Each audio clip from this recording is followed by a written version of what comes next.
In this lecture, we're going to take a look at the United States annexation of the islands of Hawaii.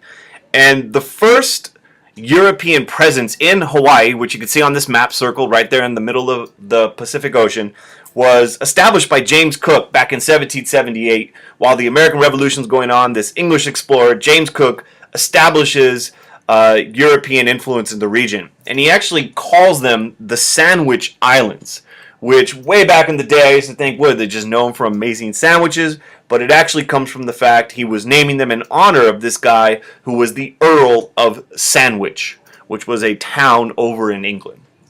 So the first Americans to actually come into the Hawaiian Islands, and keep in mind there are already people there, the indigenous people of Hawaii are already living on these islands, were coming for ideological reasons. And you get all these people coming in, especially in the 1820s, coming into the islands of Hawaii as missionaries. God show me the way because the devil trying to break me down. And they're coming into Hawaii in the 1820s, and their whole reason for coming was to convert the native people who had their own native religions to Christianity. They're going there for these, spiritual missions. And you can see in this image right here, you have this religious kind of school being taught by these native Hawaiian trees with the native Hawaiian people listening. And so these missionaries come in, and they're the first real American presence, but they're not being sent by the U.S. government or anything like that. They're there for their various churches, Methodist, for example. But you also have some economic reasons why Hawaii starts being noticed. These missionaries stay, and they have children, and for some of them, they start realizing that Hawaii has economic potential to make money. Hey, what you say? Get this money. If they say, what you gonna do? Hey, just say, hey, I wanna get paid. Hey, we want to get paid. And in the 1860s, you have these Americans who are there. Some of them are the sons and the daughters of the American missionaries of the 1820s. Others are new Americans who have arrived. And they start realizing that you could grow things in Hawaii that you can't grow easily or, in many cases, anywhere in the continental United States. We're talking things like sugar and pineapple plantations. And they start buying up this land. And that land, which previously was, for the Hawaiian people, starts getting bought up. And they start growing things like you see in this image right here, sugar. And sugar cane and sugar plantations start springing up and owned in the hands of a very few white Americans. You also have pineapple plantations being bought up as well. And you have some very famous names appear following this period in the 1860s. One of the things that was a problem was because Hawaii wasn't a part of the United States, there were tariffs, which are taxes on trade being brought into the United States. So anything that was grown in Hawaii, the sugar, the pineapples, was subject to a tariff, a tax, which made it more expensive for people in the United States.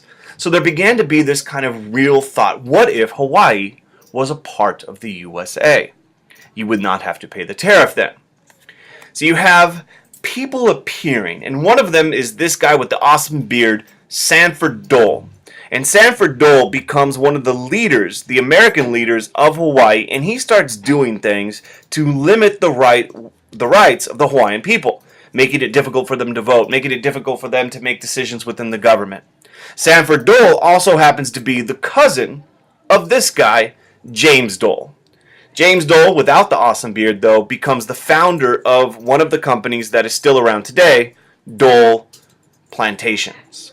Dole becomes, of course, making fruit cups, making pineapple. You'll see the labels all still in the supermarkets today. Dole, the company, survives. And these men become the economic leaders of Hawaii. There's also political motives going on here. And the political motives come from the fact that there were people within the United States who were really worried that if the United States did not take over Hawaii, that perhaps another country would do so. Perhaps Japan, for example. Here you have this political cartoon kind of showing Japan's ambition is somehow going to take over Hawaii if America doesn't, or perhaps England or some other country. So America's looking at this situation and they start feeling this sense of like, let's act first. Let's preemptively take over Hawaii before one of these other countries, perhaps England, perhaps Japan, as in you could see once again in this political cartoon, the United States hovering over with the big fork, getting ready to eat Hawaii. Now, here's what happens. There's also strategic reasons. And many Americans, in fact, in 1887, the planters, the plantation owners of Hawaii, the Americans in Hawaii, get a treaty signed which gives the U.S. full rights of a naval base at a place called Pearl Harbor. And remember, there was that guy, Alfred T. Mahan, who in the 1890s was talking about that if America wants to be a world power, they need to have a powerful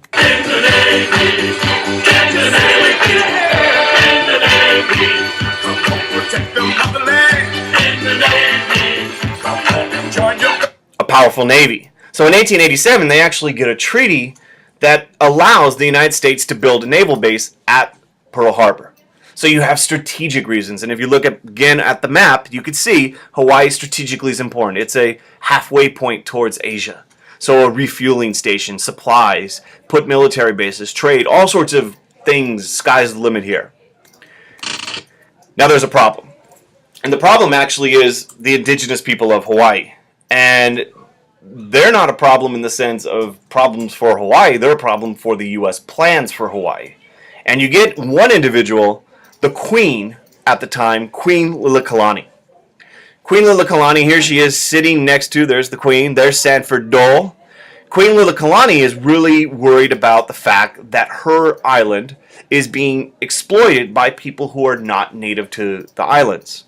And so she starts mobilizing support for this movement where basically it's Hawaii for the Hawaiians. Self-rule, self-government, less foreign influence over this region. Here's a speech from her.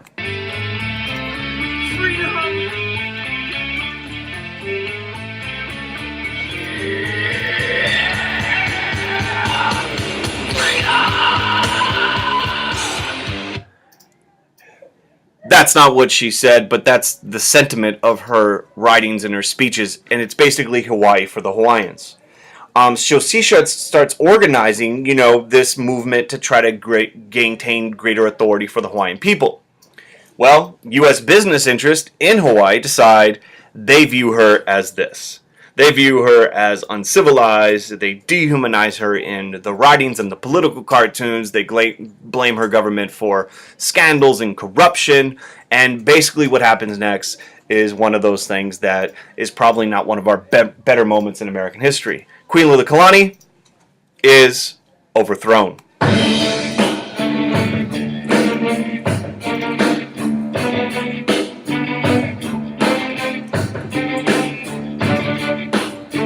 (1893), American businesses back in uprising. They overthrow Queen Liliuokalani. She's removed from power. A republic is set up. A constitution is created in 1894. Hawaii is turned into a republic.